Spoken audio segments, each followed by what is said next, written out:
नमस्कार, आज हम बात करेंगे ब्लैडर कैंसर के बारे में और इसको बताने के लिए हमारे साथ डॉक्टर सफलता है, जो कि associate professor senior consultant medical oncology Amrita hospital Faridabad में है। तो मैम से जानते हैं कि ब्लैडर कैंसर क्या होता है। थैंक यू विकास। ये बहुत इम्पॉर्टेंट कैंसर है जिसके बारे में हमें जानना चाहिए। ब्लैडर कैंसर, ब्लैडर होता है पेशाब की थैली, जिसको हम यूरिनरी ब्लैडर बोलते हैं साइंटिफिक लैंग्वेज में, जिसमें जैसे किडनीज़ में यूरिन बनता है और वो ट्यूब के रास्ते जो पेशाब की थैली होती है उसमें जमा होता है। जब वो एक लेवल तक जमा हो जाता है तो फिर पेशाब निकलता है बाहर, उसमें अर जाता है कि हाँ हमें पेशाब जाना है। उसमें कैंसर हो सकता है। उसके कैंसर को हम बोलते हैं यूरिनरी ब्लैडर का कैंसर। और करीब 1 साल में जो हमारे देश में करीब करीब 25 से 30 हज़ार लोग इस चीज़ से डायग्नोज होते हैं, यूरिनरी ब्लैडर कैंसर से। मैम, ये जो ब्लैडर कैंसर है इसके रिस्क फैक्टर क्या है, मतलब क्या रिस्क है ह्यूमन बीइंग को इससे? आ, बहुत सारे ऐसी चीज़ें होती हैं जो हमारे आसपास है, प्रदूषण है, इस तरह की चीज़ें हैं जो कि एक पॉजिटिव फैक्टर हो सकता है। बट जो चीज़ इम्पॉर्टेंट है वो है बढ़ती उम्र। जितने भी ब्लैडर कैंसर है यूजुअली 50-55 साल के बाद होते हैं। मेल्स में ये ज़्यादा होता है। साथ में जो इम्पॉर्टेंट फैक्टर होता है स्मोकिंग। उसमें होता है कि जैसे आपने स्मोकिंग किया, लंग्स के थ्रू वो ब्लड में चला गया, उसके जो केमिकल्स हैं कुछ तो लंग्स में डिपॉजिट हुए जो लंग कैंसर कॉज कराते हैं। उसके बाद ब्लड में गया उसके केमिकल्स, और वो जब किडनी के थ्रू छन के यूरिनरी ब्लैडर में आते हैं तो वहाँ पे भी इसका कैंसर करा सकते हैं। स्मोकिंग के साथ साथ एक इम्पॉर्टेंट कारण होता है, जैसे कुछ वर्कर्स होते हैं लेदर इंडस्ट्री में काम कर रहे हैं, paint, dye industry, chemical industries में काम कर रहे हैं, उनमें भी ये रिस्क फैक्टर बढ़ा देता है, क्योंकि वो केमिकल्स वो इनहेल करते हैं, उनके स्किन के से टच होता है, उनके शरीर में जाता है। ऐसे लोगों जो इस तरह की इंडस्ट्रीज़ में काम कर रहे हैं उनको बहुत प्रिकॉशन करना होता है। जैसे ऑक्यूपेशनल हज़ार्ड का एक पूरा गाइडलाइन है, उसको फॉलो करना होता है। उस तरह के कपड़े पहनने हैं, मास्क पहनना है, कैप पहनना है, ग्लव्स पहनना है काम करते समय। वो चीज़ का ध्यान बहुत इम्पॉर्टेंट है, क्योंकि ये एक इम्पॉर्टेंट कारण होता है यूरिनरी ब्लैडर कैंसर कराने में। उसके बाद होता है जैसे कोई भी कहीं पे भी आपको अगर घाव है जो लंबे समय तक है, तो लंबे समय तक होने के कारण वहाँ पे कुछ ऐसे चेंजेस आ सकते हैं जो कि कैंसर्स हो सकते हैं। वैसे ही जैसे किसी को ट्यूब डली हुई है पेशाब वाली और वो बहुत लंबे समय तक डली हुई है, या फिर ऐसे लोग हैं जिनको बहुत सारे इन्फेक्शन बार बार होता है कि वहाँ पेशाब की थैली में सूजन ज़्यादातर टाइम रह जाता है, ऐसे में भी कैंसर के रिस्क बढ़ जाते हैं। कुछ लोगों का इलाज होता है, जैसे हमें किसी और कैंसर के लिए रेडिएशन दिया, उसमें भी चेंजेस होते हैं। ये रिस्क फैक्टर थोड़ा कम होता है, बट ये इसके भी एक कुछ परसेंटेज पेशेंट्स में ये भी पाया गया है। ये कारण होते हैं ब्लैडर कैंसर के। कुछ सिम्टम्स क्या क्या होते हैं मैम? जो सिम्टम्स आते हैं सब, ये ब्लैडर कैंसर के लिए के में बहुत अच्छी इम्पॉर्टेंट चीज़ होती है कि उसमें ब्लीडिंग होने लग जाती है, जो कि हम लोग को बहुत आसानी से शुरुआत में ही पता चल जाता है। तो ब्लीडिंग होती है तो उससे आप आसानी से देख सकते हैं कि यूरिन का कलर चेंज हो गया है, कुछ लाल लाल सा दिख रहा है, आप डॉक्टर के पास जा सकते हैं और बहुत इनिशियल स्टेज में इस बीमारी का पता चल सकता है।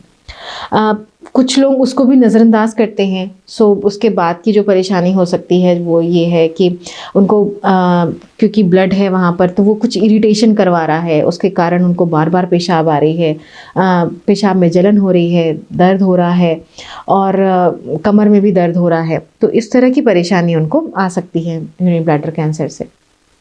इसका जो ट्रीटमेंट है वो कैसे पॉसिबल है? सबसे पहले तो हमें जांच करनी होगी इसकी। तो जांच करने के लिए, क्योंकि आपको ट्रीटमेंट से पहले तो ये भी पता करना है कि आपको ये कैंसर है भी कि नहीं है और कौन से स्टेज में है।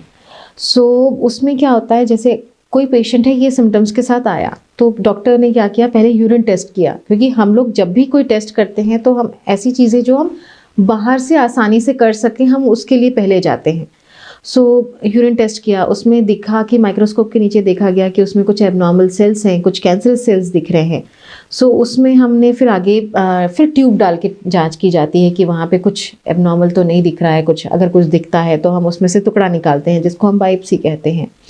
और साथ में फिर अल्ट्रासाउंड किया, सीटी स्कैन किया और लगा कि नहीं, वहाँ पे आसपास के गठान में भी इन्वॉल्वमेंट है, जो ट्यूमर है वो काफ़ी बड़ा है, आसपास के ऑर्गन्स में भी इन्वॉल्व कर रहा है। ऐसे में फिर पेट स्कैन भी किया जाता है ताकि हम सारा स्टेज देख सकें, क्योंकि ये लंग्स में भी जा सकता है। सो पेट स्कैन किया जाता है, तो इस तरीके से उसका पूरी जांच होती है। उसके बाद जब हमें इलाज करना होता है, तो इलाज करने के लिए जैसे मैंने आपको बताया कि हमने सिस्टोस्कोपी किया, जांची की, हमको पता चल गया कि ये बहुत छोटी सी बीमारी है। बहुत अगर छोटी सी बीमारी है तो हमने उसका छोटा सा, जैसे खरोच के निकालते हैं ना, उसका एक पार्ट निकाल लिया, जो ट्यूमर है उसको वैसे ही निकाल लिया। अगर सब कुछ ठीक है, ट्यूमर ने अंदर तरफ घुसा हुआ नहीं है, बहुत सुपरफिशियल था, तो बस उसके बाद ऑब्जर्व किया, आपको हर 3 महीने में बुलाए। पर अगर लगता है कि नहीं, ये बीमारी ज़्यादा बढ़ गई है, तो ऐसे सिचुएशन में हम थोड़ा सा कॉम्प्लेक्स डिसीजन होता है, पेशेंट, सर्जन्स, रेडिएशन के डॉक्टर्स, हम सब मिलके बात करके फिर उसका डिसीजन लेते हैं। तो जिसमें ऐसा होता है कि हम पहले कीमोथेरेपी देते हैं, उसके बाद फिर ऑपरेशन किया जाता है और उसके बाद उसके बाकी का इलाज होता है। कई बार ऐसा भी होता है कि ब्लैडर हम ऑपरेशन नहीं कर सकते हैं, तो ये भी होता है कि कीमोथेरेपी दिया, उसके बाद फिर कीमो और रेडियोथेरेपी किया, ब्लैडर को निकालने की ज़रूरत नहीं पड़ी और उसके बाद हमने उसका आगे का फॉलोअप किया। बहुत सारे ऐसे पेशेंट आते हैं जो स्टेज 4 में होते हैं, या हम कीमोथेरेपी नहीं दे सकते हैं उन पेशेंट्स में। कुछ different type of chemotherapy, immunotherapy भी एक ऑप्शन होता है इन पेशेंट्स के लिए। और स्टेज 4 वाले पेशेंट्स में तो ऑपरेशन या रेडियोथेरेपी, जो लोकल इलाज है वो संभव नहीं हो पाता है, तो हम कीमोथेरेपी और इम्यूनोथेरेपी से इसका इलाज करते हैं।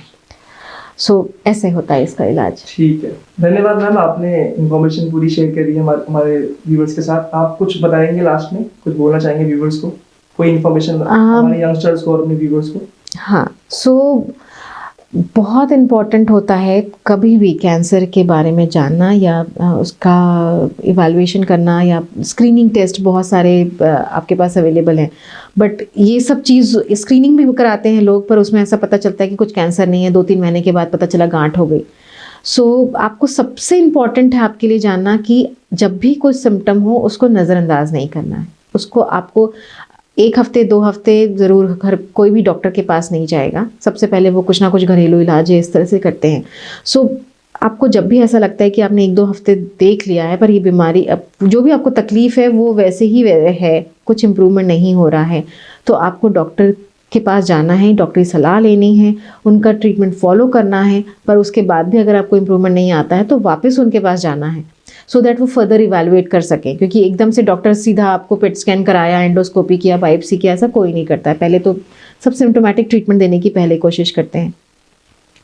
और उसके बाद आपको जो भी वो जांच करें, जो भी जांच की सलाह दें, इलाज करें, उसको मानिए। क्योंकि होता ये है कि फिर लोग बोलते हैं कि नहीं, हमको बायोप्सी नहीं करानी, हमको कीमोथेरेपी नहीं करानी, इस तरीके से वो इधर उधर भागते जाते हैं, और जो हमारे लिए जो हमारा प्रेशियस टाइम होता है वो हम खो देते हैं।